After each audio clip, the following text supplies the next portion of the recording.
third key component to success is a call to action. This is probably the most important thing on your web page. So here we have a Salesforce landing page that they have made to try to gain some customers.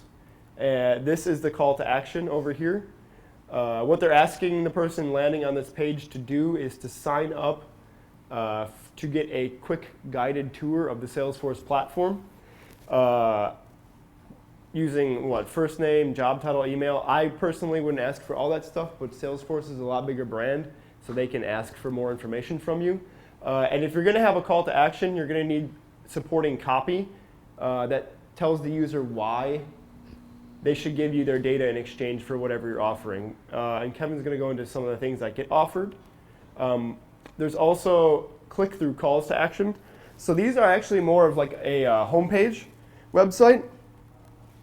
So if we go over to Crunchbase's website, or Basecamp's website, we actually see that this is their homepage, even though it's really busy. Mm.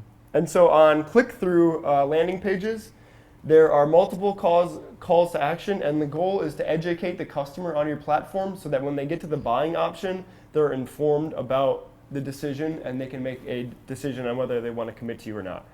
So up here, they've got a bunch of links, how it works, paying customers, so testimonials, and then they've got try it free over here.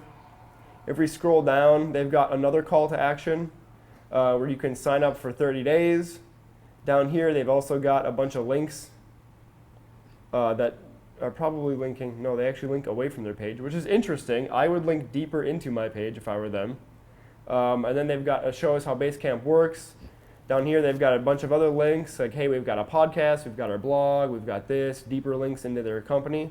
They've also got another call to action when you scroll down at the bottom.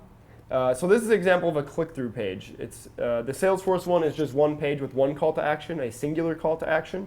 Tends to work better if you're a newer company, but Basecamp wants you to spend as much time as possible on their site and really dig in before you sign up for that free trial. These are generally, like I said, home pages so that the customer can make an informed decision. So this is a singular call to action, and this is more of an informed decision. And then here, Kevin, you can take over on common action calls. Yeah, so say you're in the process where you're building the app and you want to gain some kind of, or not just app, just your service, and you want to gain some kind of momentum, right? Some validation. This is where you would have some kind of sign-up form, and you collect all the emails, and then once your product is ready to launch, that's when you email them.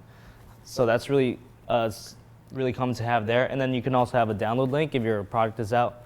It's pretty clear here that if I click on that button, I can download it. And with the sites I mentioned before, like Squarespace and Wix and all that, usually they have integrations, so you can easily integrate MailChimp. Have you guys used MailChimp before? Yeah, so you know it's really easy. They gather all the emails for you, and you just send your email with one click of a button. And then also with your sign-up form, I've seen some really bad examples. You want to make it as simple as possible for the person on your website. What's the worst example that you've seen? I was signing up on this website, and I put all my information in, and to get to the next step, I need to fill out a long-ass survey. And honestly, when I saw that, I just clicked out. I don't have time for that. So if you want to do market research, do it somewhere else, but your sign-up form should just be just that. Name, email, last name maybe, and that's it.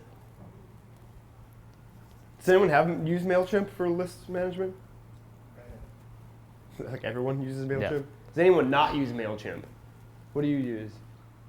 I'm not using anything. Spreadsheets. Oh, you don't have a sign-up form? Oh, man. MailChimp is free, up to 5,000 emails, I believe. Yeah. This is a good starting point. SendGrid. SendGrid? Is that a free up to a certain point? Yes. What's the number? Do you know? 2,000. 3? Yeah. 2? 2,000? On SendGrid? Yeah, SendGrid charge cheaper if you're by subscription. Let's say you have 2,000 users, then MailChimp probably charge more because SendGrid is by email volumes. Ah, I see. Okay. Also, I almost forgot to mention, this you can also offer a free trial here. I'm sure you guys have seen it all the time. Just put your information in and you get a free 30-day trial. Yep. On that note, definitely get the sign-up form, because that's super important. And I was going to say, I reminded something, and now I'm totally blanking what I was going to say. With your example of the market research. If you want to collect market research, get the email first, and then in the follow-up email, ask the questions with a link. Don't have them sign up and then take a survey and then get the email. That's not a good flow. But I think Juan will talk a little bit more about flow, and I think you'll have some stuff to say on that a little later. Yeah. This is a good example of a sign-up sheet. Just 4 items and that's it. And then also on the 4 items and that's it thing, pro tip from market research is never use the word submit on this. Always use something like sign up or I'm in, I'm ready, I want it, reserve my trial, like anything that's not submit, because submit, not that it has a negative connotation, but it also, like being submissive isn't, like that's not something that you want to send into your user's mind, like I'm submissive to this company, so try not to use the word submit. Anything that you can do to not use the word submit. Continue, next, whatever it is. I like I'm in or sign me up or something like that. The fourth thing that a landing page needs is a features and benefits section. So back to Patreon, they've got a nice features and benefits section right here. So when I say features and benefits, those are 2 different things. So features are facts about your platform, true facts about your platform, things that it does. A benefit is a value that a user gets out of using your product. So Patreon actually does a good job combining features and benefits in their explanation. As we can see here, I think this is the zoomed in one. It says, paycheck from your fans, harness the power of your biggest fans by letting them fund your ongoing content creation with a monthly subscription amount of their choice.